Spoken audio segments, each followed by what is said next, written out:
कल्पना कीजिए कि आप अपनी कार चला रहे हैं और आपके ऊपर लाखों टन समुद्री पानी का भारी दबाव है। आपकी कार के नीचे कंक्रीट और स्टील का एक ऐसा ढांचा है जिसे लगभग माइक्रोस्कोपिक सटीकता के साथ जोड़ा गया है। यह सुनने में किसी साइंस फिक्शन मूवी का सीन लगता है ना? लेकिन यह आज की इंजीनियरिंग का एक जीता जागता चमत्कार है, अंडर वाटर टनल। लेकिन आज यह सिर्फ एक चमत्कार नहीं, बल्कि एक वैश्विक दौड़ बन चुका है। एक ऐसी जंग जो समंदर की गहराइयों में लड़ी जा रही है, और इस जंग में एक ऐसे खिलाड़ी ने एंट्री ली है जिसने दुनिया के सारे नियम बदल दिए हैं। एक ऐसा देश जो इतनी तेजी और इतने बड़े पैमाने पर यह सुरंगें बना रहा है कि पूरी दुनिया हैरान है।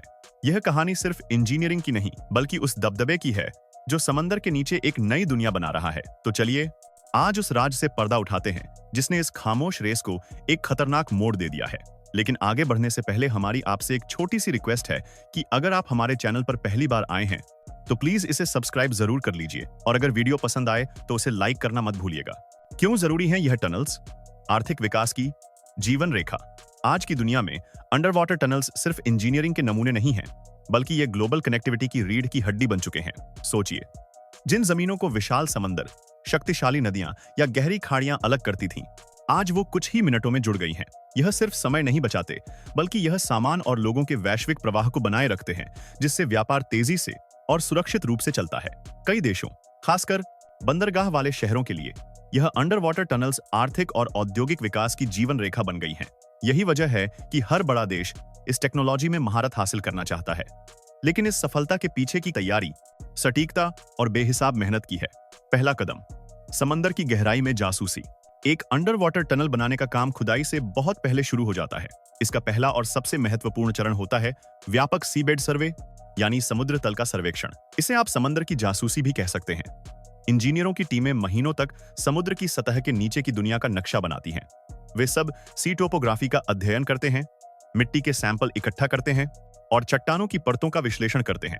इसका मकसद होता है जमीन की कुंडली निकालना, वहां की भूवैज्ञानिक संरचना कैसी है, समुद्र तल का आधार कितना स्थिर है, और क्या वहां कोई छिपा हुआ खतरा है जो निर्माण को प्रभावित कर सकता है। जब यह जासूसी पूरी हो जाती है, तब शुरू होता है असली, विशाल और खतरनाक काम। फिर मैदान में उतरा एक नया खिलाड़ी, चाइना का दबदबा।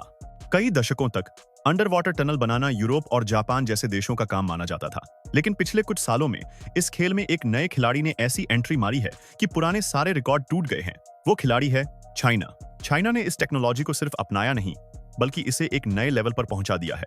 वो दुनिया में सबसे तेजी से, सबसे ज्यादा और सबसे लंबी अंडर वाटर टनल्स बना रहा है। इसका सबसे ताजा उदाहरण है डालियन बे अंडर वाटर टनल। इस प्रोजेक्ट में चाइना ने इमर्स्ड ट्यूब मेथड का इस्तेमाल करते हुए दुनिया को हैरान कर दिया। उन्होंने जमीन पर 18 विशालकाय कंक्रीट के सेगमेंट्स बनाए, जिनमें से हर एक का वजन 60,000 टन से ज्यादा था, और फिर इन भीमकाय ब्लॉक्स को समंदर में ले जाकर इतनी सटीकता और तेजी से जोड़ा कि देखने वाले दंग रह गए। यह सिर्फ एक उदाहरण है। चाइना आज दुनिया की सबसे बड़ी और सबसे शक्तिशाली टनल बोरिंग मशीन्स TBMs बना और इस्तेमाल कर रहा है। उसकी स्पीड और स्केल ने पूरी दुनिया के सामने एक नई चुनौती खड़ी कर दी है। यह सिर्फ इंफ्रास्ट्रक्चर बनाना नहीं है, यह अपनी इंजीनियरिंग क्षमता का शक्ति प्रदर्शन है। मेथड 1, चाइना की महारत, बने बनाए ब्लॉक्स को डुबोना, immersed tube method. Under water tunnel बनाने का यह सबसे प्रचलित तरीकों में से एक है, और चाइना ने इसमें महारत हासिल कर ली है। प्रक्रिया जमीन पर शुरू होती है। जमीन पर कंक्रीट के विशाल खोखले सेगमेंट्स बनाए जाते हैं। एक सेगमेंट 73,000 टन से भी ज्यादा वजनी हो सकता है। इन सेगमेंट्स को अत्यधिक सटीकता के साथ बनाया जाता है। एक बार यह विशाल ब्लॉक तैयार हो जाते हैं, तो इन्हें समुद्री जहाजों और विशेष क्रेनों की मदद से समुद्र में उस जगह पर ले जाया जाता है जहां टनल बननी है। समुद्र तल पर पहले से ही एक खाई खोदी जा चुकी होती है। इन सेगमेंट्स को बहुत सावधानी से उस खाई में एक एक करके उतारा जाता है, और फिर पानी के नीचे ही एक दूसरे से जोड़ दिया जाता है। इस मेथड का सबसे मुश्किल हिस्सा जोड़ों को सील करना होता है। अगर जरा सी भी चूक हुई तो समुद्र का पानी अंदर घुस सकता है।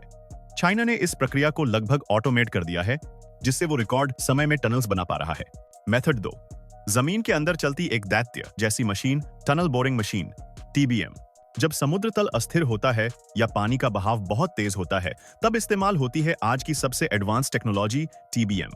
TBM किसी विशाल मैकेनिकल कीड़े या एक चलती फिरती अंडरग्राउंड फैक्ट्री की तरह होती है। यह एक ही समय में कई काम करती है: जमीन खोदना, मलबा इकट्ठा करना और साथ ही साथ कंक्रीट से टनल की दीवारें बनाना।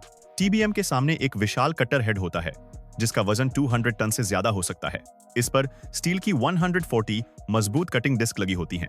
जब यह घूमता है तो यह 400 बार तक का दबाव डालता है, जो ठोस चट्टानों को भी कुचलने के लिए काफी है।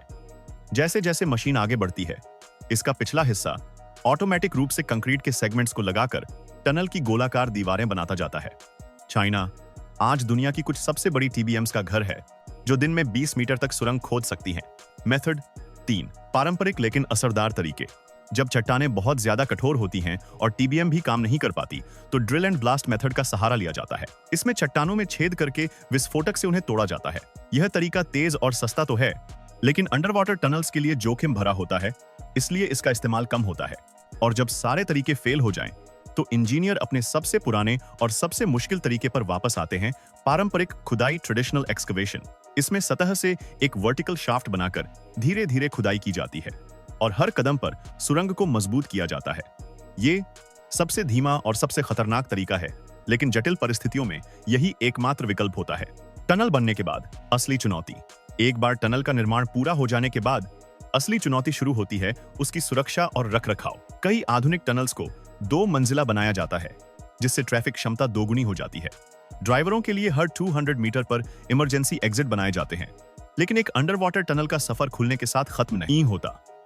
विशेष तकनीकी टीमें नियमित रूप से कंक्रीट की दीवारों और ड्रेनेज सिस्टम की जांच करती हैं। टनल के साथ लगे सैकड़ों सेंसर लगातार दबाव, तापमान और नमी पर नजर रखते हैं और रियल टाइम डेटा एक सेंट्रल कंट्रोल रूम में भेजते हैं। हमारे देश के लिए इसमें क्या सबक है? जब हम अपने पड़ोस में चाइना को समंदर के नीचे इस तरह के विशाल इंफ्रास्ट्रक्चर का जाल बिछाते हुए देखते हैं, तो यह हमारे लिए सिर्फ एक इंजीनियरिंग का चमत्कार नहीं, बल्कि एक वेकअप कॉल होना चाहिए। हमारे देश में भी एक लंबी समुद्री सीमा है, कई बड़े बंदरगाह हैं और कई द्वीप हैं जिन्हें मुख्य भूमि से जोड़ने की जरूरत है। यह टेक्नोलॉजी हमारे लिए सिर्फ ट्रैफिक कम करने का एक तरीका नहीं, बल्कि आर्थिक और सामरिक रूप से भी बेहद महत्वपूर्ण है।